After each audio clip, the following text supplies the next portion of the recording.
नमस्ते सबैमा नमस्ते। आज पनि म हजुरहरूको जीवन सफल बनाउनको लागि चाहिँ केही 7 वटा टिप्सहरू लिएर उपस्थित भएको छु। अब ढिला नगरिकन ती टिप्सहरूतर्फ लाग्छु है त।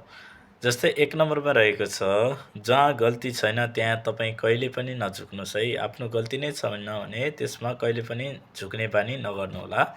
त्यस्तै गरी 2 नम्बरमा रहेको छ, जहाँ तपाईँको इज्जत छैन त्यहाँ कहिले पनि नजानुहोला।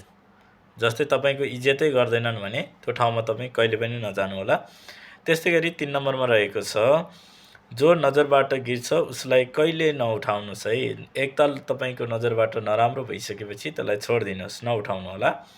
त्यस्तै गरी 4 नम्बरमा रहेको छ, मतलबी र धोकेबाजहरूलाई चाहिँ तपाईँले के नगर्नु भन्दाखेरि चाहिँ कहिले पनि सम्बन्ध नगाँच्नुहोला। उनीहरूसँग सम्बन्ध नबढाउनु होला है, धोकेबाज र मतलबी मान्छेहरूसँग।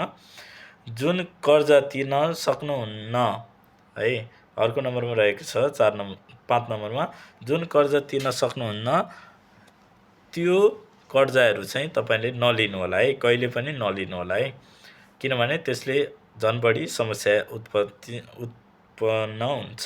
त्यस्तै गरी 6 नम्बरमा रहेको छ, जसले तपाईँको कुरा सुन्दैन भने उसलाई कहिले पनि बुझाउने कोसिस नगर्नु होला है, नसम्झाउनु होला अथवा चाहिँ बुझाउने कोसिस चाहिँ नगर्नु होला।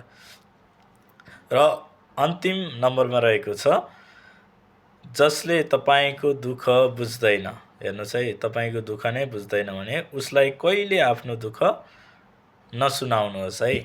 दुःख नै बुझ्दैन भने त्यस्ता मानिसहरूलाई तपाईँले आफ्नो दुःख सुनाएर चाहिँ त्यसबाट समाधानै हुँदैन भने किन सुनाउनु। यिनै हुन् 7 टिप्सहरू। तपाईँलाई के कस्तो लाग्यो लाइक, कमेन्ट, सेयर, रिपोर्ट्स, कपलिङ गर्न नभुल्नुहोला।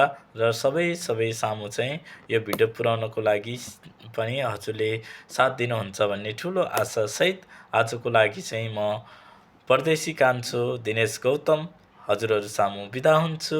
हस्त, नमस्ते।